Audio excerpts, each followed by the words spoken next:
South America, Chile, home to the world's largest radio telescope, located 5,000 meters above sea level. Health issues would happen for us to be for so long on a high tide. Moving the antennas is one of the toughest jobs there is because this cargo is extremely sensitive. I'm holding all the weight that it's coming down on the slope. In a truly hostile environment, it's a battle against the weather, a lack of oxygen, and a race against time. I need help. There's a problem with the satellite system's main line here. Mega transport jobs don't get more mega than this, right here.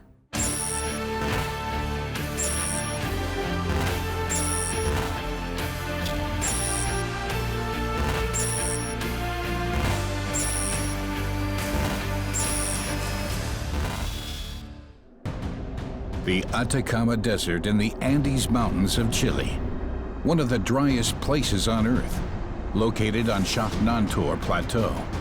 The Atacama Large Millimeter Array Observatorium, also known as Alma.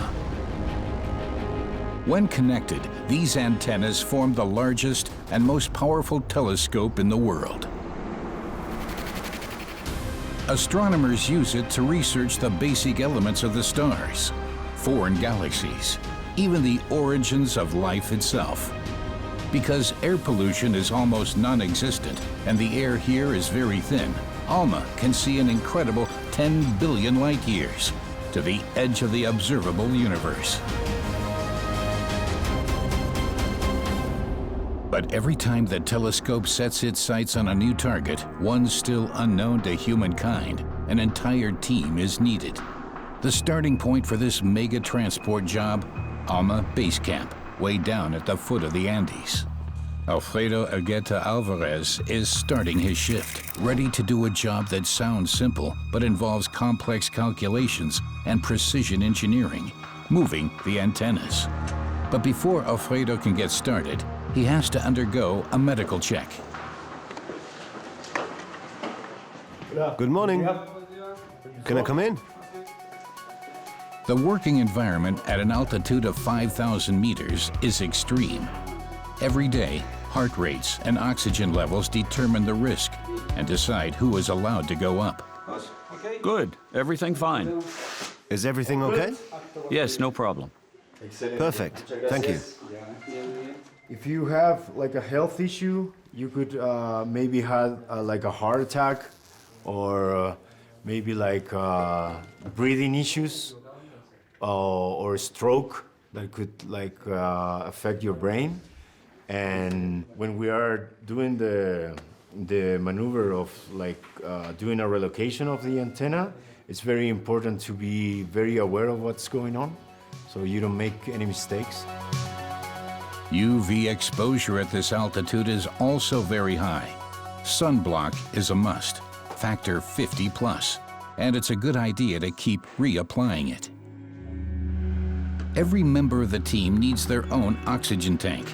Otherwise, they're at risk of hypoxia, which occurs when oxygen levels are low, causing nerve cells to die, which can cause delayed reactions, lead to poor judgment, and can quickly become fatal. If it's less concentration of oxygen on a high side, usually your process of thinking is slower, and you usually forget things. So it's very critical for us especially in the operation of the transporter. Alfredo's workplace is a mere 2,000 meters above sea level, all to point the Alma system towards new, unexplored areas of space. Checkpoints along the way, the standard routine for the transport crews. Hello, Martin. How are you? ¿Bien usted? Bien.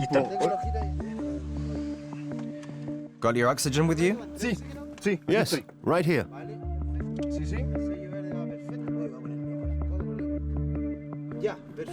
Perfect, you can pass. Okay, Martin, thanks. Have a good day. Nos vemos.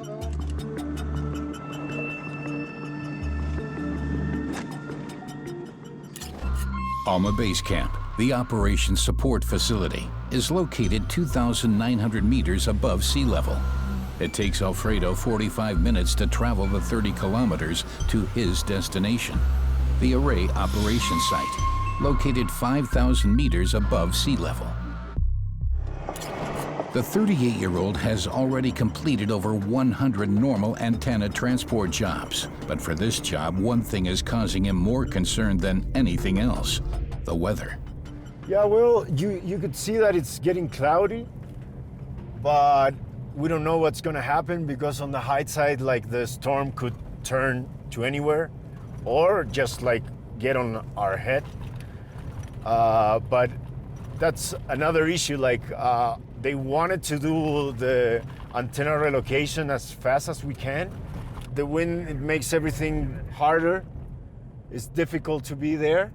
And if the temperature drops too much, then we have to rest every now and then. It depends on how low it is, the temperature.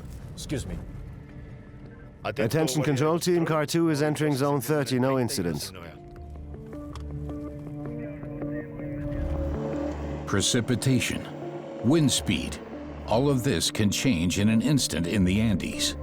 The temperature can also drop way below zero, and this doesn't just put today's mission at risk. Should worse come to worst, it could even endanger the entire project. The teams have to switch 50 of the 66 total antennas from summer to winter configuration. This means breaking them up from a dense bundle in the middle and spreading them out as far as possible, over a total radius of 16 kilometers. The job facing Alfredo today, the longest, and that means the toughest, transport job of them all. These antennas cost 10 million euros each, and moving them is a complicated, expensive, and risky job, but one that is essential for space research. That's why a second team up on the plateau is already working on another antenna transport. Let's go through the safety precautions. Getting the antennas to their destination without damaging them is the #1 priority. The staff run through a checklist before every transport. The entire process is planned on a minute-by-minute basis, and every single step is given careful thought. To adjust the world's largest telescope array, you also need high-tech equipment made in Germany. Or more precisely, 2 transport machines unlike any other machines in the world. Their names are Otto and Lore. Both vehicles are 20 meters long, 10 meters wide, and 6 meters tall. 2 680 horsepower diesel engines drive these 135-ton monsters. Despite their size, they can perform millimeter precision work even with a 100-ton antenna on top. But as always, control remains with humans. Do we have to rotate it by 180 degrees? Yes. Okay, let's go. Team 2 aligns and positions the mega transporter without incident. Now, all that's left is to undo the bolts and disconnect the antenna dish. They have just 45 minutes to load the telescope and get it to the new location.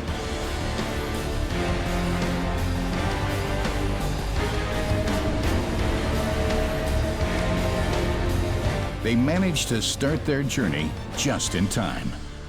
As feared, the weather is changing from minute to minute.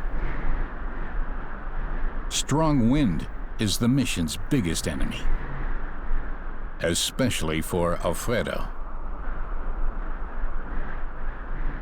After all, his transport job, the heaviest of them all, has not even started yet.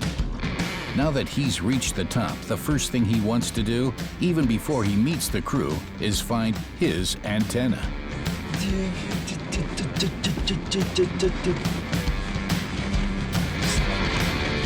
Where's the antenna that we have to move? I have to know where I should go with the transporter because the center cluster has 2 entries for the transporter. So I'll check out if I needed to go from this side or on the other side. Then I will like save some time. The weather is getting worse by the moment. Alfredo fears he may just be too late. Maybe they're gonna cancel everything. That could be a possibility because like here is snowing, so. Where is DB20? 1, DB6. DB20, that's the one that we're gonna do today. Hopefully. Every antenna is 15 meters tall and 12 meters in diameter. Production costs come to around 10 million euros each. The plan is to move the antenna to the outermost edge of the telescope field. But their transport machine can only move at 12 kilometers an hour. Especially today, because the relocations that we are doing, it takes a long time to get over there and then coming back. I have to drive the transporter for a very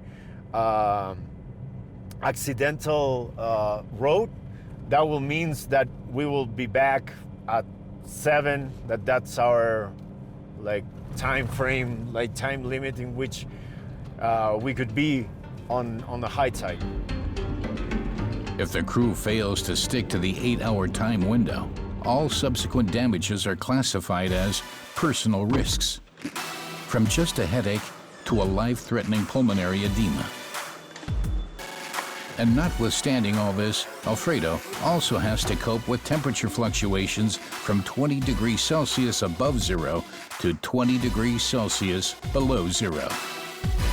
This is like a thermic suit in which we could be for longer time outside. But it all depends on how cold it is. Because like all of this technical clothes, it worked, but for just an amount of time. And then you just start feeling very cold. Especially because you are in touch with steel. His team is still waiting for the weather forecast, but Alfredo isn't. Even though it's unclear whether his transport job will even get the go-ahead for today, he starts to prepare the transporter Lore. Alfredo wants to make sure that the entire mechanical system responds to his command, right down to the nearest millimeter, literally. The throttle, for example, or the brake, they are like very precise. So if you need just a little bit of throttle, you just have to be used to the way it produces the power, and how you release the brake. So you can do like a very tight, close curve in a very slow motion.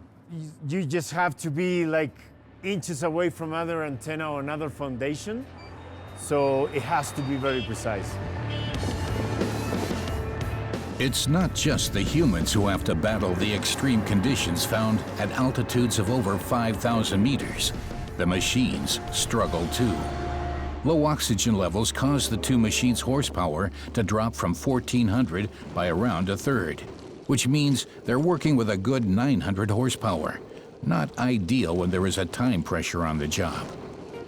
It looks as though the weather will put the mission in jeopardy, and the man who gets to decide Alfredo's fate, Marcelo Jara Gajardo, head of safety and security. Marcelo analyzes wind, temperature changes, and weather up on Shaknantor Plateau. Each and every one of his decisions is incredibly important. We currently have a wind speed of 11 meters per second at an outdoor temperature of minus 10 degrees. The parameters set by the Chilean government are based around how long the workers are allowed to be outside.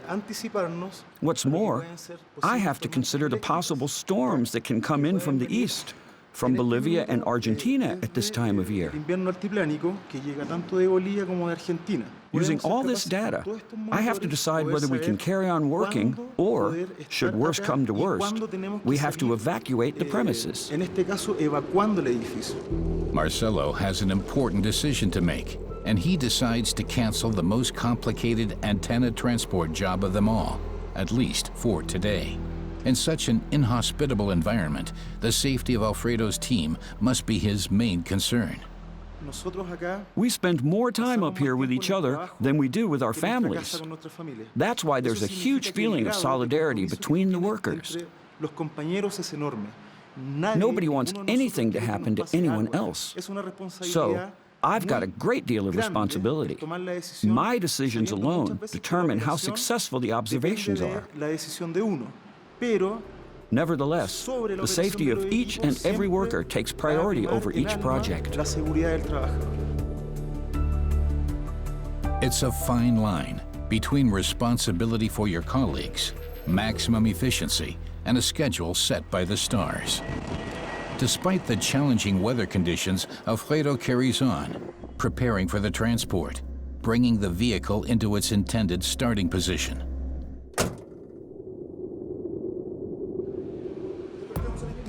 A few minutes later, a meeting in operations headquarters.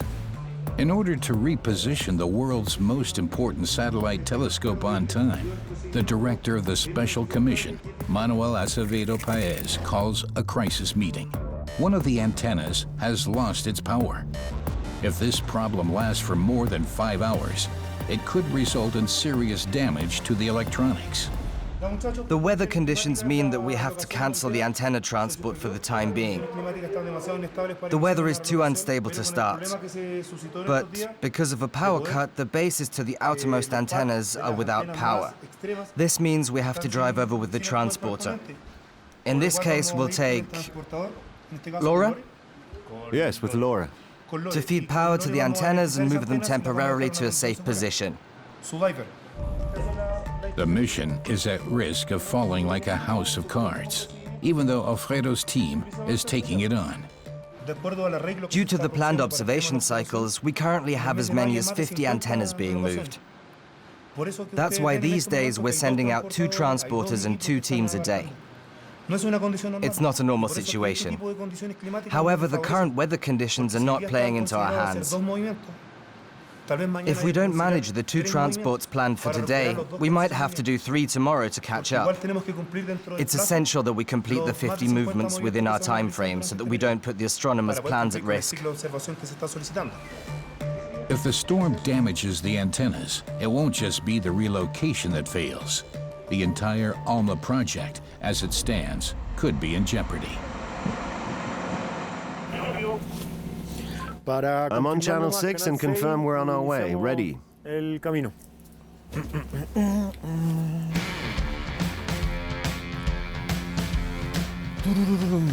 Everything ready?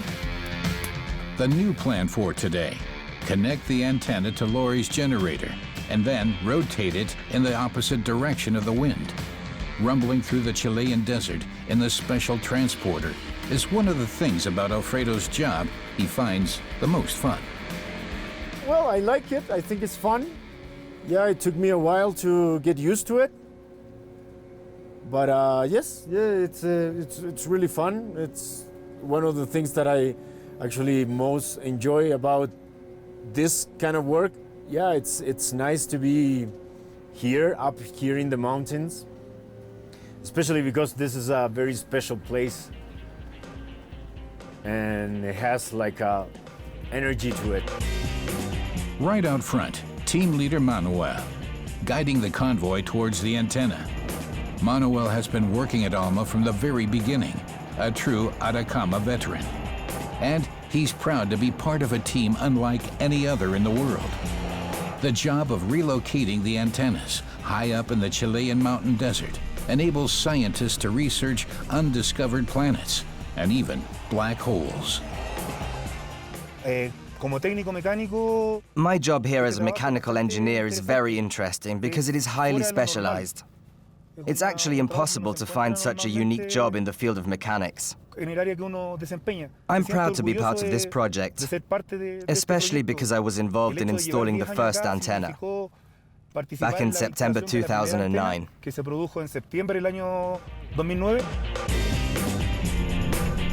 Arrival at position P410.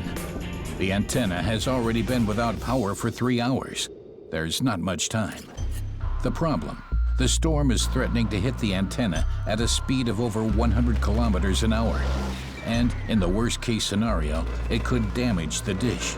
Alfredo's team has to connect it to the special transporter's generator and turn it against the wind into survivor mode.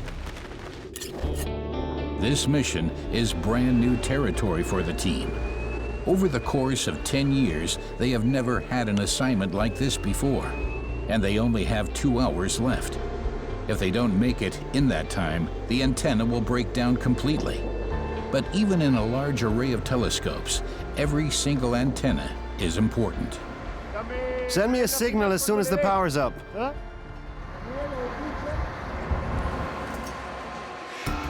Connecting power to the antenna. Sounds easy, but then what happens? Nothing. The antenna doesn't budge a millimeter.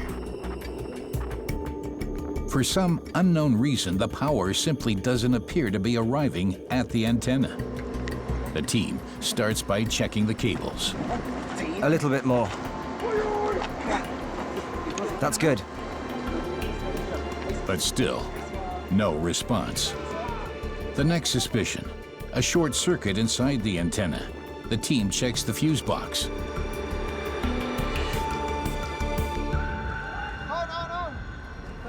Nothing.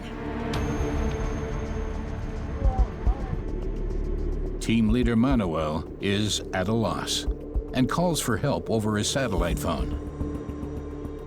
Hello, Pablo. Manuel here. I need to speak to Jose. Jose Garros. Jose Garros. Manuel Acevedo. Manuel here. Manuel por acá. Oye. Hey, I need help. There's a problem with the satellite system here. I'm at the base of P410. What's the status of the main line? Has it been bypassed? Do you have any idea? It seems to me like it's disconnected. The team hopes that the experts at base camp will be able to help.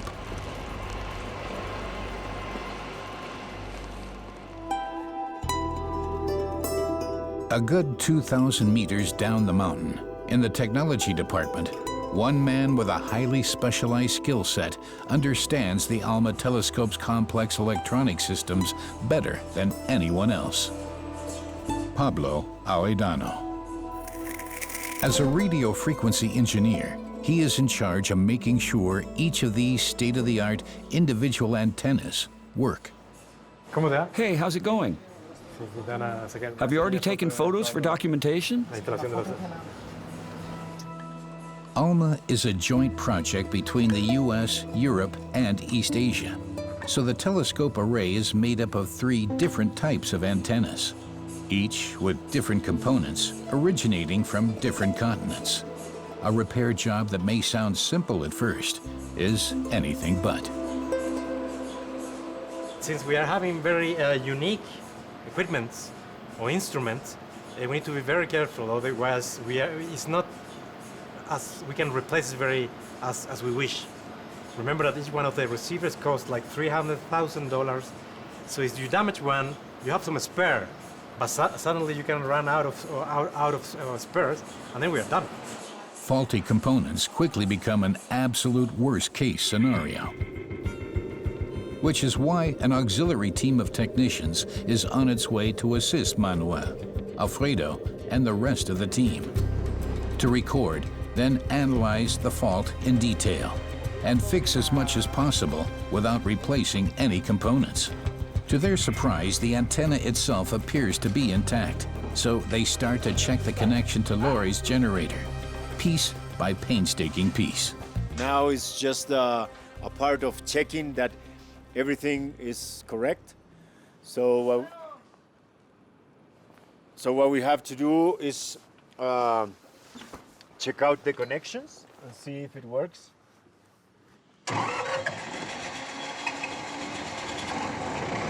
This involves restarting the generator each time they've isolated a potential fault to check the connection, and hoping. Is it working now? No. To everyone's astonishment, the cable connection is also working perfectly. It's not long before confusion reigns. Then everyone agrees. There is just one last, highly unlikely cause of the problem: the special transporter itself. Lore's generator may be working, but it doesn't appear to be providing any power.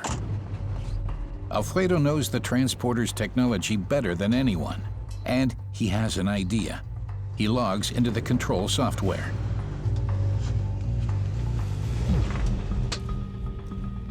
I'm just checking the step-by-step, the loading process.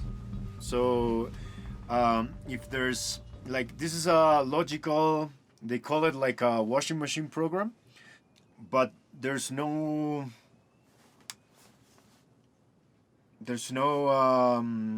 indication of that this is the reason why we are not feeding the antenna. I'm just checking. While Alfredo tries to determine the cause, the storm is getting closer and closer. 2 more hours, and it will be too late for his team. Meanwhile, the second unit has almost reached its destination.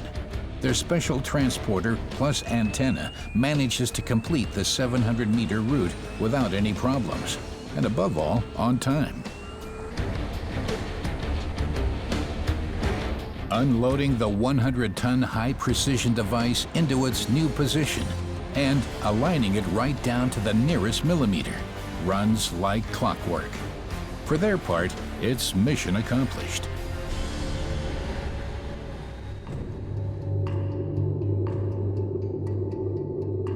Meanwhile, over at Alfredo's team, analysis software is still looking for the cause.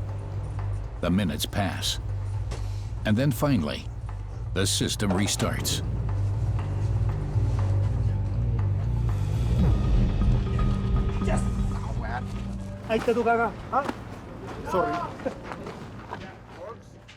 Yes, the problem is actually solved. It was caused by the transporter itself. Now we just have to make a few adjustments, set everything back to normal, and then it should finally work and we can move the antenna within a few minutes. First mission accomplished.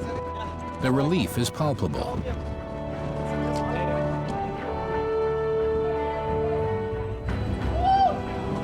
Until everyone soon realizes that to meet their actual target of completing the most complicated antenna transport job of them all, they only have until tomorrow. But luck seems to be on Alfredo's team's side. The skies are slowly starting to clear. Alfredo and Manuel's team get the green light from the safety officer. The mega transport job, with the aim of relocating the world's most powerful satellite telescope to continue researching the stars, can finally start. Now under better conditions, although they are still tough.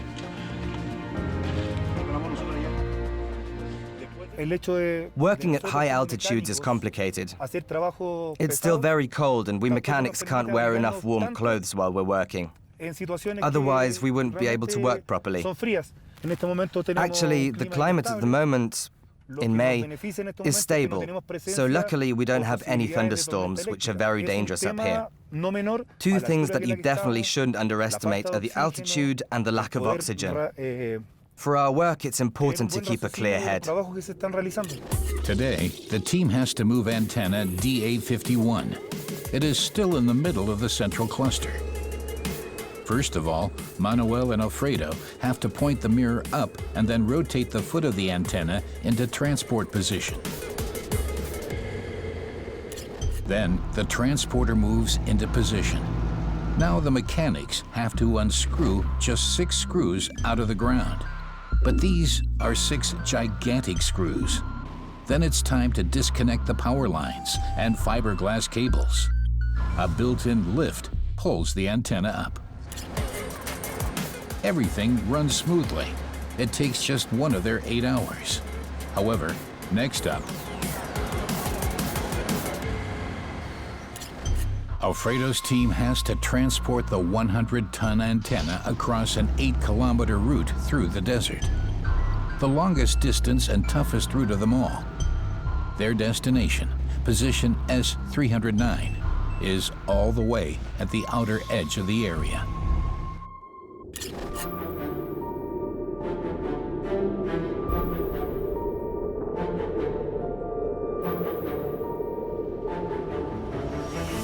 Alfredo carefully guides the transporter and its freight through the dusty mountain desert.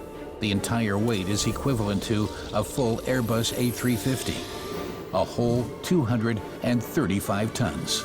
To be able to control that massive thing coming down, we had 2 other brake systems besides the service brake. The other thing is that if I need to brake down more, because the transporter is telling me that I'm going too fast, I have to start working with this one. And then that will allow to get more pressure to the backward direction of each hydraulic motors. So I'm holding all the weight that it's coming down on the slope.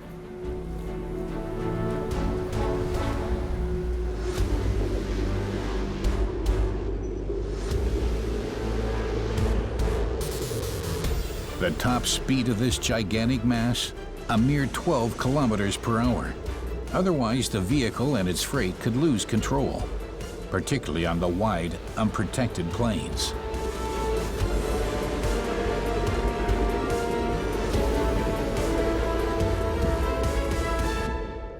Well, this pad, this is the most extended array. Usually, what happened over here is that they are so far away that usually the wind it's terrible. But I think that today we had a very good day. It's really not sunny, but we don't have too much wind, and it's not that cold. And the other thing is that this transporter is coming out from a big maintenance work. So I hope that everything works like it used to be. The astronomers that are in the control room, they need the antenna to start doing the observations. There are just 5 viable working hours left for Alfredo.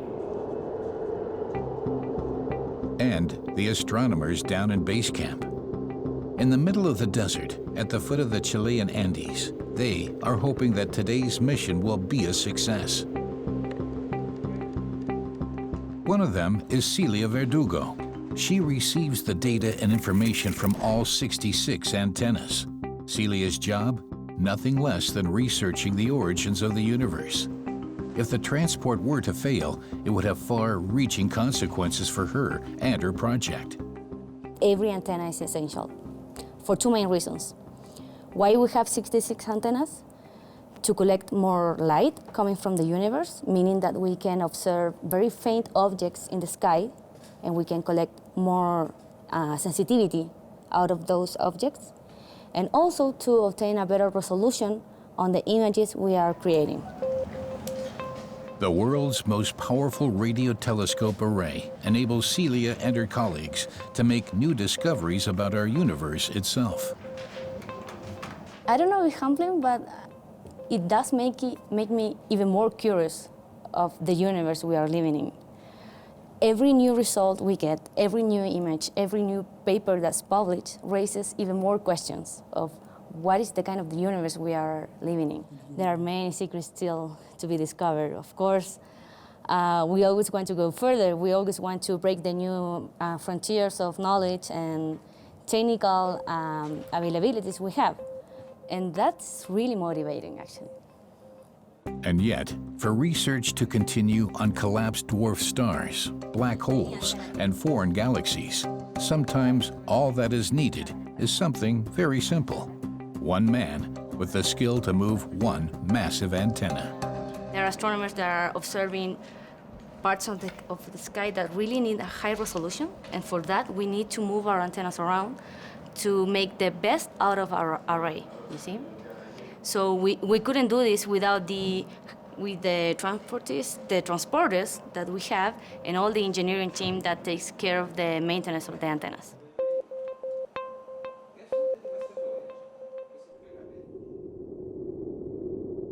Parabolic metallic mirrors. These are the only things capable of consolidating radio waves from space. In fact, the telescope array doesn't see anything. Rather, it listens. And to do this, it has to be positioned to the nearest millimeter down here on Earth. 4 hours later, and Alfredo and his transporter are approaching their destination, which seems to be in the middle of nowhere.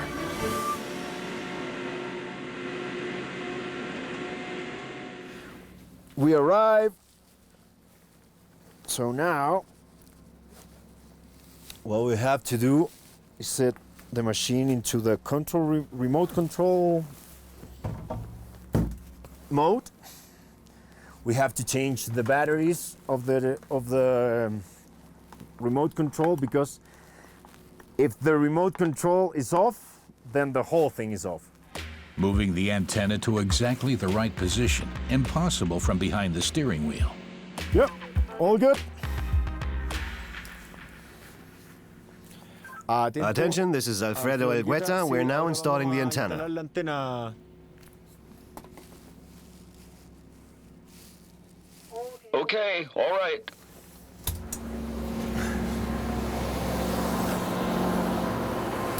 Alfredo now drives his 235-ton toy by remote control. Sounds simple, but like much of this mega transport, it's highly technical. Using the remote control, he can independently manipulate every axle, angle, and gradient of the special transporter. The sensors use a rotation laser to record each change in position, right down to the nearest millimeter.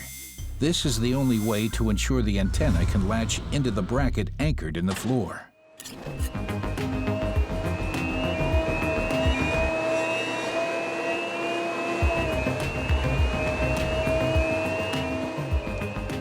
Wires, connections, drill holes. Alma teams have already prepared all these for the mission. If the transport team now fails to place the antenna exactly onto the defined position, all their work will be for nothing. But Alfredo is confident.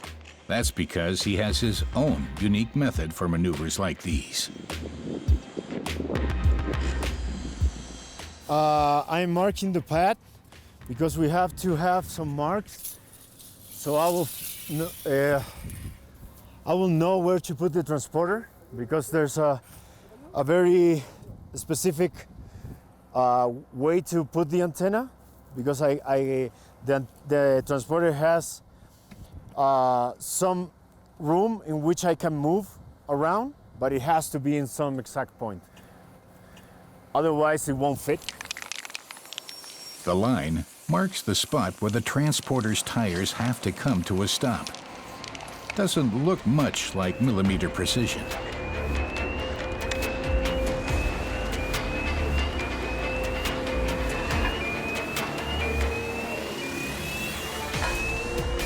But after a few corrections, the transporter is actually in the ideal position for now.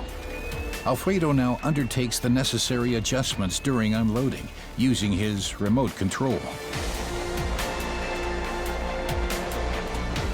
To ensure maximum stability and therefore accuracy for the transport machine, the props are extended before the antenna installation process can begin. So now, when this part is finished, the electronic has to turn the pedestal to set up in the same exact position in which the reach fits with those ones. So that will set the antenna right the way it should be on the floor because otherwise it will have some maybe issues for the observation. Alfredo has a play of just 0.025 millimeters. In other words, a third of a human hair. But the technology lets them down again.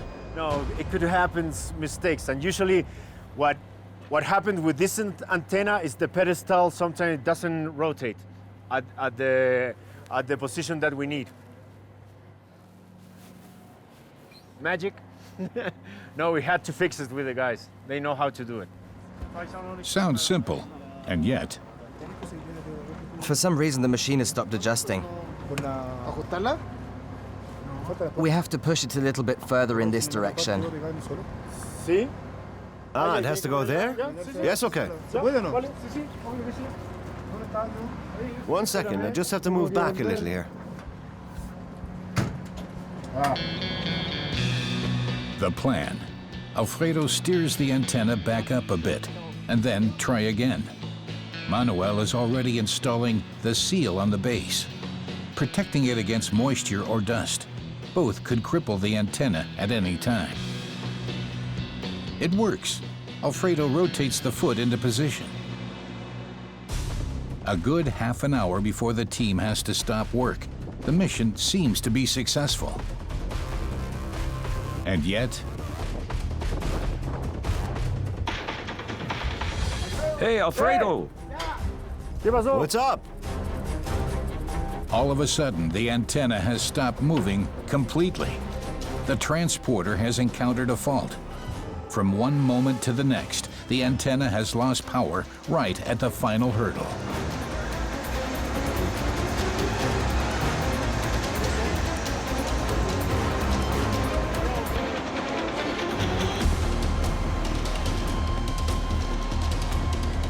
No matter what the team tries, Alfredo still cannot access the transporter or antenna. Everything okay? I'm coming down now. No, nothing is okay right now. They frantically keep searching for the error. They're concerned that the generator has failed again.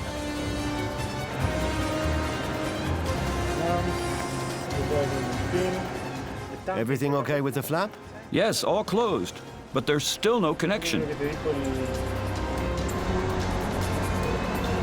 Then, they locate the problem. For no visible reason, the system has switched to safety mode. We used to have what it is an antenna interlock that when something goes wrong on the loop of interlock that has between the communication between the transporter and the antenna, the transporter shut down.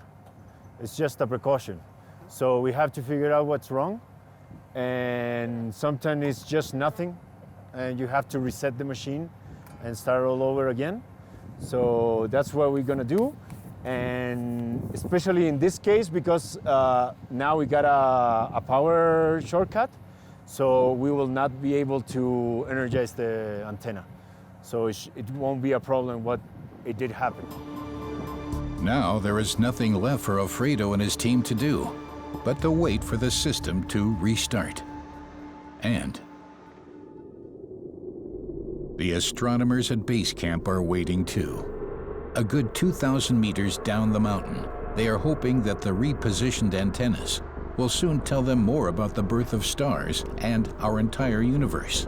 Jeffrey Crew is a member of the team that managed to captivate the world in 2019 with a photo of a black hole, taken as part of the Event Horizon project, Alma's most spectacular achievement so far. Many of us were unprepared for how much our fuzzy picture touched everyone's lives. We've all grown up hearing about black holes. They play a role in movies, getting sucked into the event horizon and so forth. And, from a scientific perspective, we've done everything but see a black hole. So it really does cement this notion that there are these objects in our universe which are incomprehensible to us. They're far beyond what we see in our daily lives. And that's really inspirational. An impressive joint effort by 8 satellite systems, 5 countries, and scientists from around the world. The next goal, to find out more about cosmic origins, the birth of the stars, and even the entire universe as a whole. Alma plays a key role in this process. One of the nice things about coming to Alma is that it has a beautiful night sky. You can see the Milky Way galaxy clearly most nights without a moon. And if you look up, you see billions of uncountable numbers of stars. And this object is in a distant galaxy of which there are uncountable trillions of galaxies. And here we are peering into the innermost heart of that galaxy to see this black hole.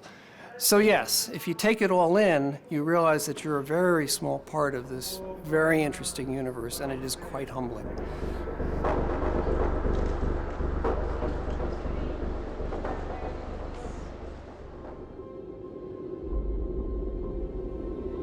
A little while later, the restart is complete. The system is back online. Alfredo now has just a few minutes left to move the antenna into position. Okay, everything ready? Now, all they have to do is realign the foot of the antenna so that the foot and base engage perfectly with one another, and hope that the link to the base camp works perfectly once all the cables are reconnected.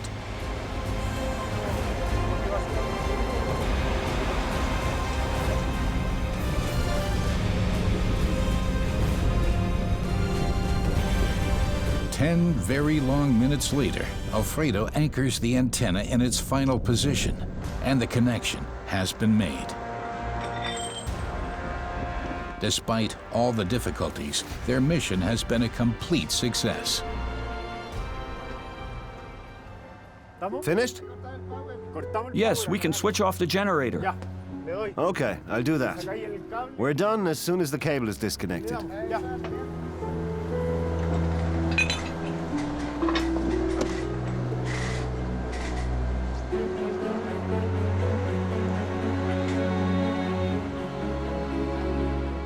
Really satisfied, and this is like, I think that this is my day. It's already done, almost. If I, I take that, the transporter back to the hangar. 2 days full of storms, technical problems, and working with specialized equipment in unpredictable conditions. But Alfredo and his team did it. They have moved an antenna weighing over 100 tons to its new location. Far more than just a job, it's a never-ending mission to allow scientists to shed light on the secrets behind the birth of our universe. A true mega transport job and a world-changing mission.